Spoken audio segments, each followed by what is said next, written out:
Oke, halo, kita lanjutkan ya ke materi selanjutnya. Nah, kalau tadi udah konsep udah, kemudian panjang garis singgung udah.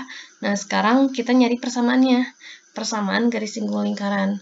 Jadi, yang pertama ini yang diketahuinya adalah kita punya persamaan lingkaran. Ya, bentuknya sederhana saja. Ini di pusat di senternya di titik asal gitu ya. Kemudian ada P ya atau P1. P1-nya X1, Y1. Nah, ini ilustrasinya seperti ini ya. Jadi letak P1-nya ini adalah titik singgung di sini. Ya, kemudian ini ada titik P, titik yang lain, titik ujung dari persamaan garis dari garis gitu ya. Nah, sekarang kita tahu bahwa yang ini OP1 itu tegak lurus dengan P1P. Maka kalau misalkan tegak lurus, syaratnya kemarin apa? Vektor U kali vektor V gitu ya. Itu dot produknya harus sama dengan 0. Nah, maka di sini kita terapkan. Nah, OP1 ini karena tadi 0,0 ya. Berarti X1 dikali dengan X min X1, kemudian P1P, Y1 kali Y min Y1 ya. Nah, ini menghasilkan 0, berarti betul ya tegak lurus. Nah, ini kita langsung distribusikan saja, kemudian yang ada kuadratnya kita langsung pindahkan dia ke ruas kanan gitu ya. Jadi X1 kali X1 kuadrat kita langsung pindahkan. Yang dari sini juga Y1 kali min Y1 kuadrat kali min Y1 jadinya Y1 kuadrat pindahkan ke ruas kanan. Nah, kalau misalkan kita lihat yang ini tuh ya sama aja dengan R kuadrat kan. Oke, jadi kita bisa punya persamaan garis singgung yang lebih sederhana, yaitu ini. X1X ditambah Y1Y sama dengan R kuadrat. Ya, contohnya nih.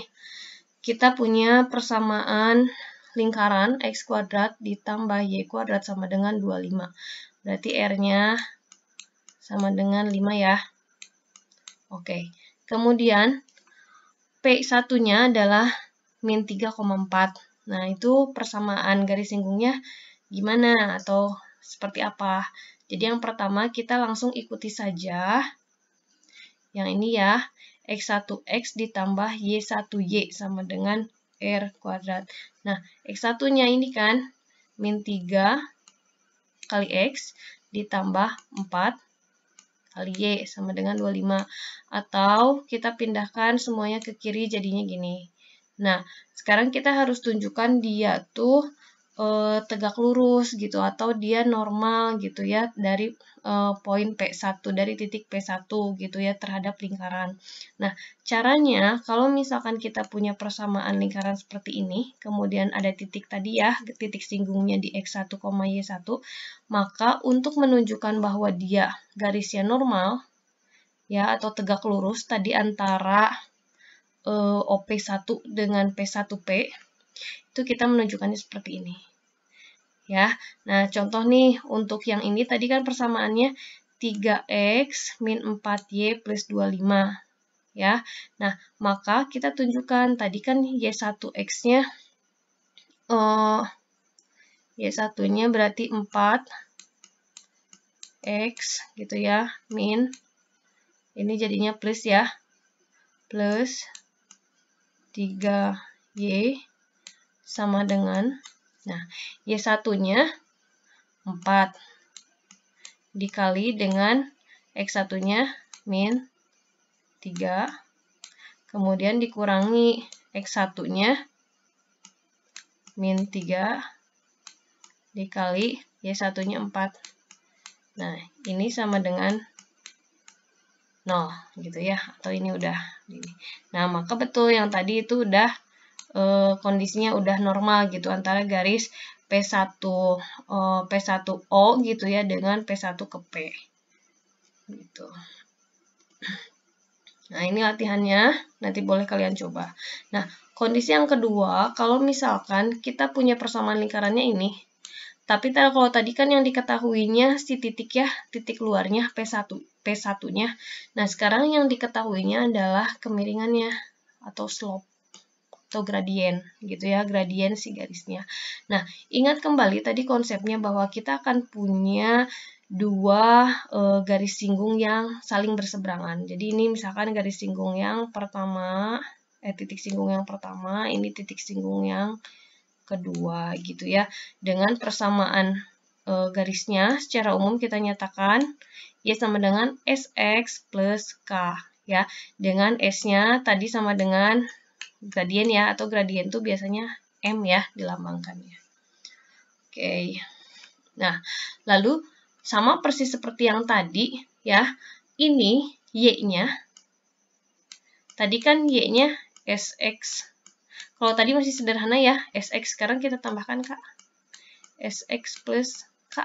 Nah, ini substitusi ke sini. Gitu ya. Jadi, nanti kalian operasikan secara aljabar, lalu akan diperoleh X yang seperti ini. Nah, tadi kondisinya, ingat kembali bahwa kalau kita mau menyinggung, maka ini diskriminan harus sama dengan 0 atau tepat mempunyai satu solusi gitu ya. Jadi makanya di sini disebutkan dia harus perfect square atau yang tadi ya diskriminan 0, tepat satu solusi. Maka nah ininya yang di dalam kurung ini kita sama dengankan 0 ya, atau langsung pindah ruas kiri ruas kanan gitu ya. Ini sama saja dengan 4K kuadrat sama dengan 4 dikali 1 plus S kuadrat dikali R kuadrat. Nah, ini 4-nya boleh kita coret ya, atau dibagi 4 gitu kedua ruas, maka menghasilkan ini. Nah, ini tidak lain K-nya yang tadi. Ya. Nah, K-nya ini. Jadi, yang Y yang pertama adalah ini. Ya, kita ambil yang plusnya. Ini yang Y kedua. Gitu ya. Atau kalau digambar berarti yang tadi ya, ini yang pertama, ini yang garis yang kedua. Dengan X-nya tadi kita juga punya X-nya 2 ya.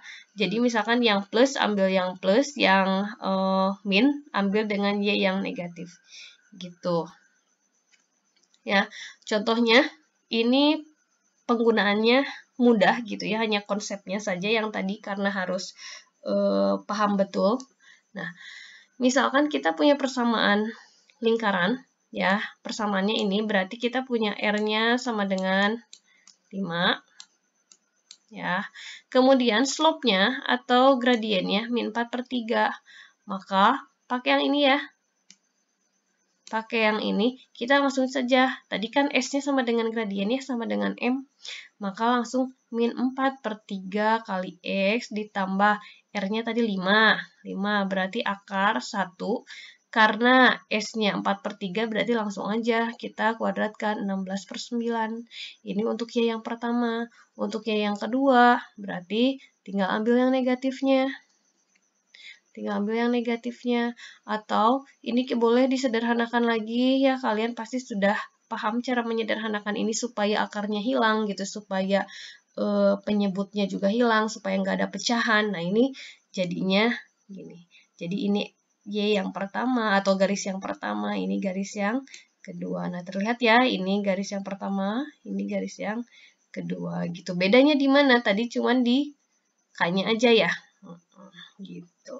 Ya, jadi untuk K-nya ini ya. Oke, nah selesai untuk pertemuan hari ini. Silahkan kalian pahami, kemudian latihannya dikerjakan gitu ya. Nah, kalau masih ada pertanyaan atau yang belum paham, kita akan buka diskusi di aplikasi Google Classroom ya. Tolong aktif ya di Google Classroom karena akan saya nilai keaktifannya. Terima kasih. Assalamualaikum warahmatullahi wabarakatuh.